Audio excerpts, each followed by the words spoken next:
Well, Brian, a little bit quieter here than the last time we were here, but if you can just picture it as it was at the Summer Arts Weekend, right? Just a sea of people. It was sea of people. Just wonderful. It was, what a great way to kick off Summer Arts Weekend here in Copley Square, one of my favorite spaces in the city. One of the best. What a gift back to the city it was. Yeah, it sort of felt like it was a city event because Mayor Menino was right here at the start kicking the whole thing off. Mayor Tom Menino. We had jazz, we had blues, we had Celtic, we had hip rock and roll, we had classical, we had serendipitous moments with people just arriving and dancing and hanging out on the lawn and just enjoying something that came together really as a partnership between the Boston Globe, WGBH, and of course Citizens Bank, making it all possible to present something free in this unbelievably beautiful space. And can we, speaking of can we just take a moment and take this space in? I mean, it seems almost impossible that you could put a concert on here, but it's perfect, like right in the middle of Boston, like middle of downtown Boston.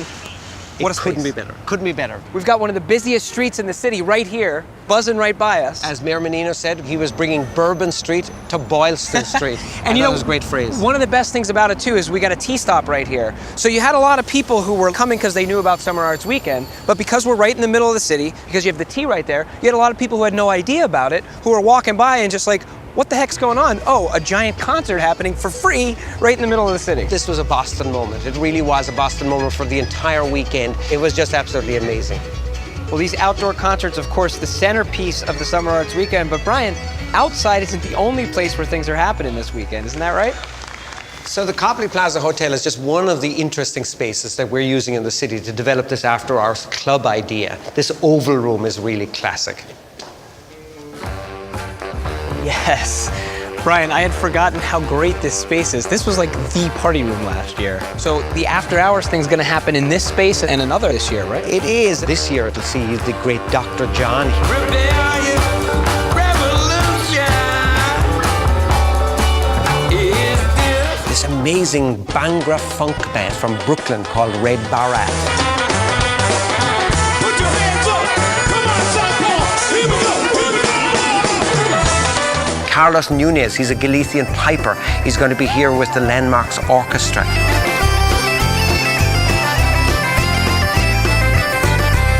It's just an amazing lineup of musicianship, and you never know what kind of collaborations are going to occur. So in spaces like this, you're going to find people like Angelique Kidjo. She really rocks the place.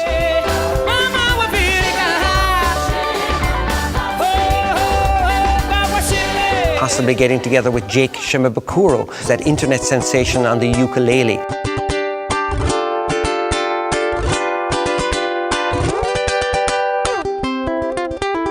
Preservation Hall Jazz Band is going to be back this year. They were here last year in this space and they blew it out. It was so good.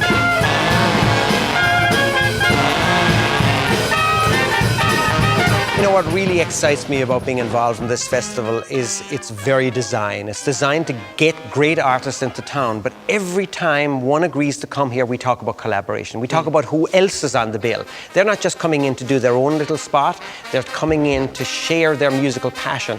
You know, there are so many festivals in the summertime. This aspect really sets this one apart. It's going to make it very special in future years, and I'm certainly looking forward to being a part of it. Boston Summer Arts Weekend. You never know what's going to happen.